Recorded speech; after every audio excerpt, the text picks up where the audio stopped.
first time I looked at Forge World and I was like, oh, hey, cool, oh, holy, you guys did what? There's just way too much. You can't keep it all in your head at once. It was so beyond our production capability. We were just like, that's crazy. We can't do that. I couldn't stop the artist who started creating it.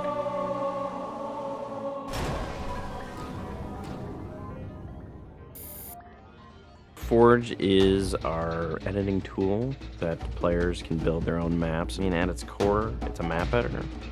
We always had this vision right from the get-go, which is anyone can build anything. Giving the fans the tools they can take and run with it and make it their own. Forge World actually started as 5 separate maps. And I said, wouldn't it be cool if like you could play this and go over there and then play over there if you wanted? And Forge World was born.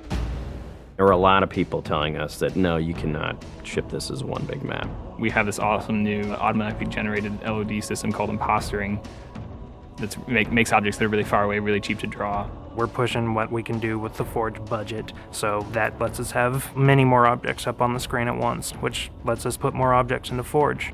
Interesting to take the Banshee or Falcon out for a spin in Forge World because it actually takes a while to get from one end to the other.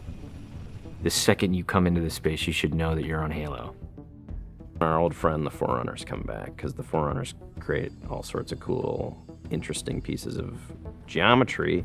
We wanted to give people a variety of locations that they could forge in a different way. So a gulch, an island, an interior, a very small outdoor pocket, and then the rock, which was kind of based off Ascension. Let's use a lot of interesting parts in it so that people can manipulate it or we can change it. Why don't we bring back Blood Gulch and carve it all up into pieces so that people can start manipulating it in interesting ways. And then Sanctuary was the other one.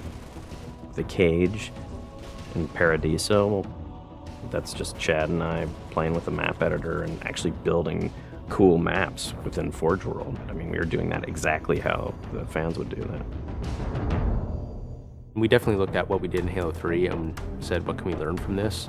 It's one thing to build just a stunning amount of map variants, but like nobody was expecting Forge art, I don't think. Like that was just a completely, whoa, what?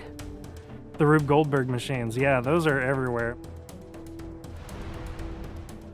In Halo 3, it was cool that you could move things around, but it was still kind of clunky.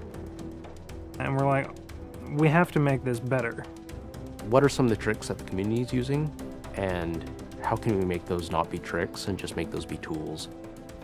We took that stuff and made it like a real feature. There's normal, phased, and fixed.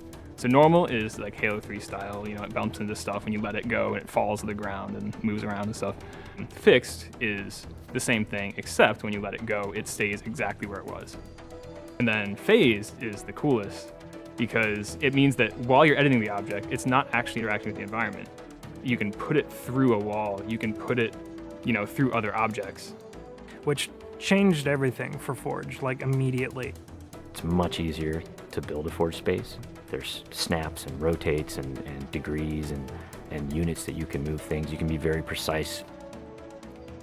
The camera controls, it's actually really good for object placement because like little touches on the stick don't translate into really sudden jumpy movements. And then we also have a fine editing mode. You click the stick in and then your camera starts moving very slowly. You're not spending like 3 hours trying to get one block to line up directly to 3 other blocks. You can select individual objects and say, get rid of all the objects of this type. So if you're trying to get rid of all the spawn points on a map because you want to go and replace all the spawn points, you can do that. You can do custom colors. You can take these Forge pieces and say, hey, that's blue. So the blue base can truly look like the blue base. Reach's expanded sandbox includes new things like, jetpacks. And if people want to build some sort of 3D map and really make use of the jetpack, they can do that now.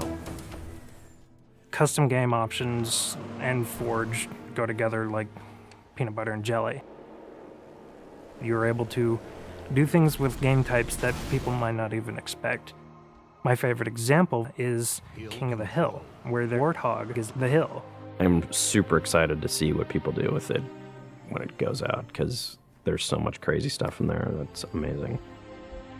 We are shipping maps on the disc that we made in Forge ourselves. So The tools are there. If you have the time and the talent, you can make it. The community is just going to outstrip us and spank us.